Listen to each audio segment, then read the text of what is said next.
السلام علیکم everyone, welcome back to the channel. جب تقدیر بند گلی میں ہو، جب رزق کا دروازہ بند لگے اور جب دعائیں سنائی تو دیں مگر قبول ہوتی نہ لگیں، تو سمجھ لیجئے اللہ نے آپ کے لیے ایک خاص موسم رکھا ہے، ذو الحج کے دن۔ یہ تو وہ دن ہیں جن کی قسم اللہ تعالیٰ نے خود سورہ فجر میں کھائی ہے۔ مطلب یہ دن ہماری زندگی کے ہر لحاظ سے بہت اہم ہے۔ ہم اپنے ہر مسائل کا حل ان دنوں میں کر سکتے ہیں، چاہے رزق، اولاد، صحت، کاروبار یا گھریلو مسائل کچھ بھی ہو۔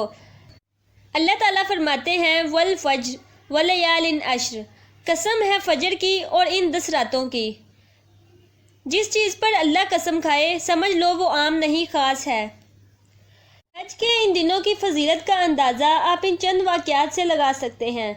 ایک مزدور جس کا چولہا بند تھا، ذو الحج کے 9 دن روزے رکھے، عرفہ کی رات آنکھوں میں آنسو لے کر کہا یا رزاق بس تو ہی کافی ہے۔ 2 دن بعد ایک دکان والے نے کہا میرے ساتھ کام کر لو۔ رزق کا دروازہ یوں کھلا کہ کبھی بند نہ ہوا۔ ایک عورت نے اپنی پہلی قربانی کی، صرف 2 بکرے، لیکن نیت یہ کی کہ یا اللہ تیرے لیے کر رہی ہوں اور بس تجھ سے اولاد مانگتی ہوں۔ اس سال کے آخر میں وہ ماں بنی، کیونکہ اللہ کو نیت پسند آئی، گوشت نہیں۔ ایک نوجوان نے عرفہ کی رات تہجد میں صرف 7 لفظ کہے، یا اللہ زندگی بدل دے، تجھ پر چھوڑتا ہوں۔ وہ جو منشیات کا عادی تھا آج حافظ قرآن ہے۔ اللہ کا ایک نظام ہے، بعض دعائیں تاخیر سے قبول ہوتی ہیں، بعض رزق روک دیا جاتا ہے، صرف آپ کو قریب لانے کے لیے۔ کبھی کبھی ہم پریشان ہو جاتے ہیں کہ ہماری دعائیں قبول کیوں نہیں ہو رہی؟ کیا ہمارا اللہ ہماری دعائیں سن نہیں رہا؟ اللہ تعالیٰ اپنے بندے کی آزمائش کرتا ہے، کیا یہ صبر سے کام لیتا ہے یا نہیں؟ برے وقت میں کبھی بھی لوگوں کے آگے ہاتھ نہ پھیلائیں، بلکہ اللہ سے مانگیں، انشاءاللہ اللہ تعالیٰ آپ کی دعائیں ضرور قبول فرمائے گا۔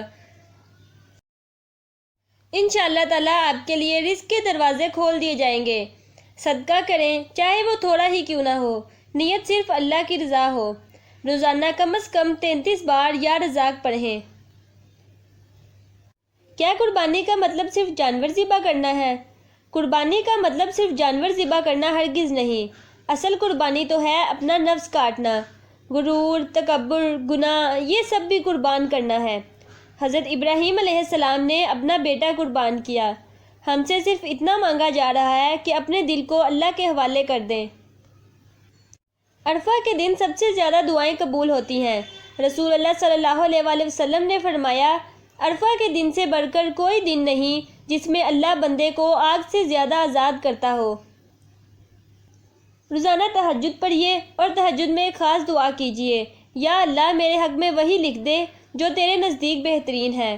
قرآن کی تلاوت کیجیے، اپنے والدین، رزق، اولاد اور آخرت کے لیے دعا کریں۔